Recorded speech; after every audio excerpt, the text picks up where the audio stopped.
everybody, this is Justin with Sillage Scents. Today I have got some clone fragrances for you that are clones of kind of higher end designers. And so each one of these is in the $100 or more range with the exception of one of them, but it's a really nice higher end designer as well. So let's get right into these clones of expensive designer fragrances. So the first one that we've got is a clone of Y, Yves Saint Laurent Y, the EDP version. And this is Fakar by Lattafa. So Lattafa Fakar, this one I just became aware of maybe 6 months or so ago, maybe even less than that. And I will often wear YEDP on one side, Fakar on the other, just to kind of stretch out my, $110 YEDP. And this thing I think I got for less than $30, if I remember correctly. They are very similar. You've got the fruity opening, you've got the apple, and I think there's some ginger in there. Very, very similar. There's a certain kind of almost floral sweet smell in Y that kind of distinguishes it from a lot of the other blue fragrances. The only big difference that I would point out with the Fakar by Lattafa is there's a certain green element in YEDP. There's like sage and juniper berries, and that comes out in geranium, and those green notes come out pretty strong in YEDP on my skin. They're a real standout. They're almost kind of three-dimensional leaping off of my skin. This one, the Lattafa, has significantly less of that, almost like a fraction of the green notes. Other than that, they're very similar. I haven't smelled Y Live, but I've heard that this one is sort of like a mix of YEDP and Y Live, and maybe that explains some of those green notes being missing. But that's a really good one for a great price. The next one that I'll mention, this is a clone of course, the superstar, super popular Sauvage. There's a lot of clones of Sauvage. A lot of them will sort of lean towards either the EDT or the EDP. This one is kind of a mix, right down the middle. Of course, the Sauvage EDT is just a projection monster, that loud opening that some people consider to be harsh or too metallic. I personally love it. This one is right down the middle between the EDP and the EDP. The EDP is less of the explosive opening and the crazy projection. This is the Pride of Armaf by Armaf. The Pride of Armaf. Armaf also has Ventana, which is a little more similar to the EDT of Sauvage. But the Pride of Armaf, this is a fantastic clone. Again, sometimes I'll wear Sauvage on one side, Pride of Armaf on the other, just to stretch out the Sauvage a little bit more. But this has got that citrus, pepper, ambroxan, opening. It is, 90% similar or something to the Sauvage. It doesn't last as long. Sauvage EDT is like a easily 8 to 10 hour fragrance on my skin. This one is probably more like a 6 or 7 hour, but the Pride of Armaf is very similar, really from the opening all the way through the dry down to Sauvage, and kind of splitting the difference between the characteristics of the EDT and the EDP. And you can get this again for $30 or less. The next one that I'll mention, this is a clone of Spicebomb Extreme. I think right now the 3-ounce Spicebomb Extreme goes for $110. This one you can get for $20, and it's pretty similar. It's not a, right on clone, but there's a lot of similarities. And this is Spice and Black Vanilla by Cremo.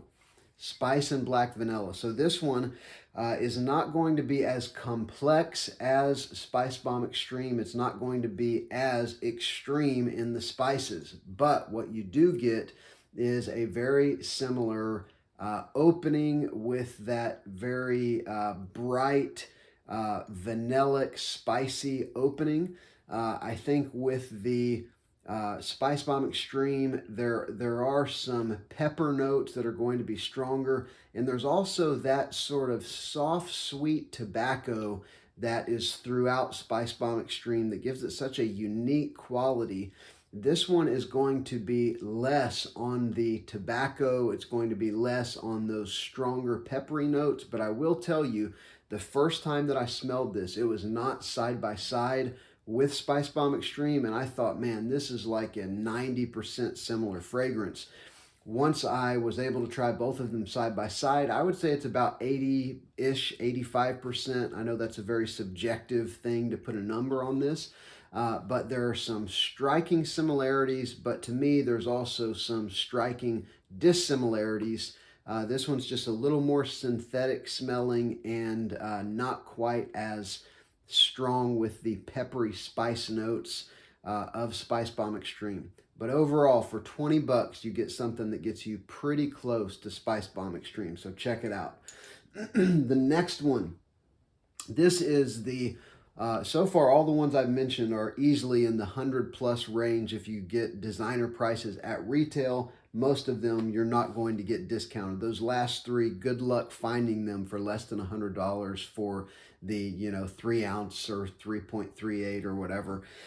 This one you can get a 3 to 4 ounce bottle. They have weird sizes in the Jean Paul Gaultier fragrances, but you can get them in the like $80 range.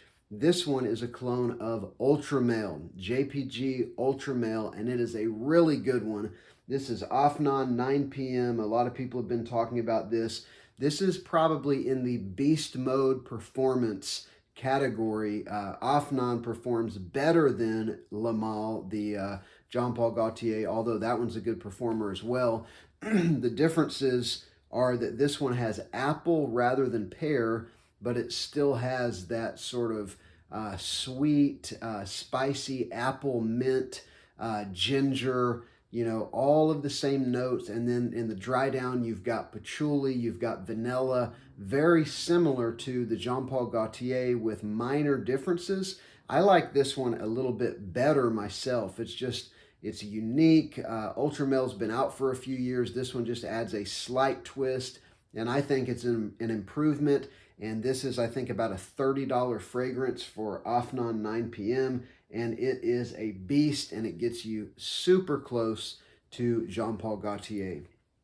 All right, this next one is not exactly a clone, but it is, I would say, definitely inspired by and pretty close. It's as close to this fragrance as the Cremo Spice and Black Vanilla is to Spicebomb Extreme. And so this is going to be inspired by, maybe even a clone of Bleu de Chanel, probably the EDT. And this is Missoni Pour Homme EDP. And so this is, of course, a blue fragrance that has a lot of those same qualities like Bleu de Chanel or Dylan Blue, some of those similarities. So you've got in the opening that bright citrus ginger opening, and then in the dry down you've got woods, of course. In the Bleu de Chanel you've got incense. In this one you have birch, which can provide somewhat of a similarity. But the opening is pretty similar. It's immediately going to remind you of Bleu de Chanel, and then in the dry down, they're probably less similar, but overall, this is a fragrance that's probably going to be 80% similar to Bleu de Chanel, and it is a great scent. It gets a lot of hype for a reason, and so this is a small bottle. This is just a 1 ounce bottle, but I think I got this for around $28, probably on Fragrance Net. Pretty sure I got it for less than $30, but you can get like a 50 ml bottle for around 40 bucks or something like that. So this is a great deal, and it is a great scent. Some people like this better than Bleu de Chanel. So check it out. This is, again, Missoni Pour Homme EDP. All right, so there was 5 clones of higher end designer fragrances. All of these, I think, are in the $30 range, maybe slightly more, slightly less, but each of these are pretty good performers and pretty close, as I've described, the variants in those, pretty close to what they're trying to emulate. Thank you so much. Please subscribe to my channel. 97% of the people who watch my videos aren't subscribed. I'm a brand new channel. I've been going like a month. I would love to have you subscribe. I've got new videos coming out every week, at least. And then I've got shorts and things that I'm doing every day or two. So thank you so much for watching, and I will see you on the next one.